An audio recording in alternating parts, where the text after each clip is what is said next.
Green Party will oppose it. Mr. Chair. Andrew Little. Chairman, pleased to take a call on the committee stage of the Crown Minerals Permitting Crown Land Bill. And so I want to begin by saying I come from a region where minerals extraction, particularly of the hydrocarbon type of it, is common and long established. And it's an area that is long needing an improvement in its road north, State Highway 3, which was the source of some mirth for the uncaring government that does not see the value of it, does not see any need to put any money into it. But it is a road that plays an essential and critical part to the mining industry in Taranaki as it is at the moment. But Mr.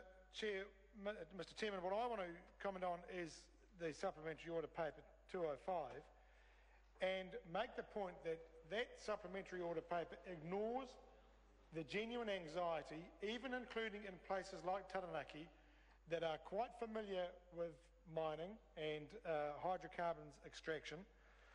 Nevertheless, anxiety about where the future of oil and gas exploration and production is going, and particularly with deep sea oil drilling. That anxiety is felt in all parts of New Zealand and just as much in Taranaki as anywhere else.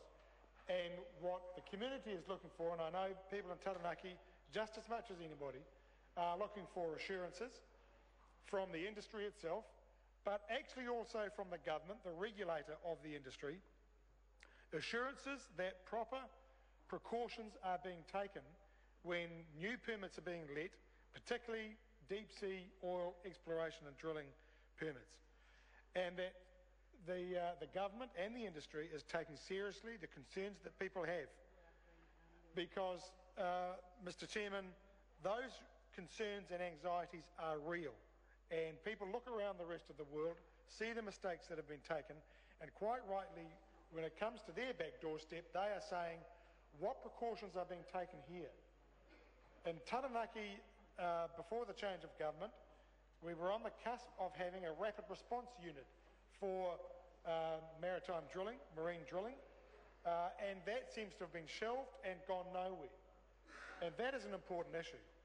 And indeed, when Maritime New Zealand was asked about it in the Transport and Industrial Relations Select Committee last year, they knew nothing of it.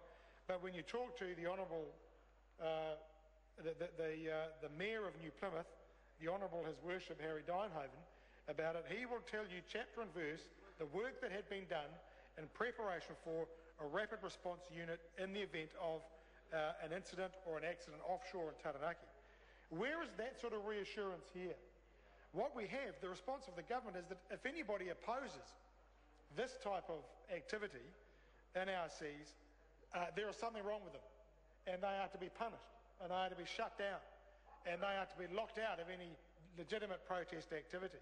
The government would be better, the Minister, Mr Bridges, would be better to work with the industry and ensure that they are working with the communities and providing the information that gives them some reassurance that the risks are understood, that they've been properly assessed, and that they can be properly handled. And also to have the honesty to say, if those risks are too great, then they won't embark on that sort of work. We're entitled to nothing less. It is a very sensitive issue wherever you go. And in Taranaki, whether it's the drilling for the exploration drilling and production, or whether it's the iron sands, the seabed iron sands mining, these are legitimate issues that members of the local community have and are entitled to see reflected and respected by the government in the legislation they pass. This legislation doesn't do it. This supplementary order paper 205 does not do that. It rides roughshod over long-standing basic rights that people have and ought to have to raise their concerns and anxieties about this sort of activity, much of which is dependent on new and developing technology and in many cases, in many places, untested. And the waters off Taranaki are not the easiest to navigate and indeed to drill within, as has been proven in some of the over the last 30 or 40 years there. So this is an opportunity for the government, if it has a mind to do so, to provide some reassurance, not simply to regulate for its ability to ride roughshod over those who have a different view and are seeking that reassurance and want something different when it comes to this very sensitive sort of activity. Mr. Chairman. Honourable Nick Smith. Mr. Chairman, I just have to take a call to explain.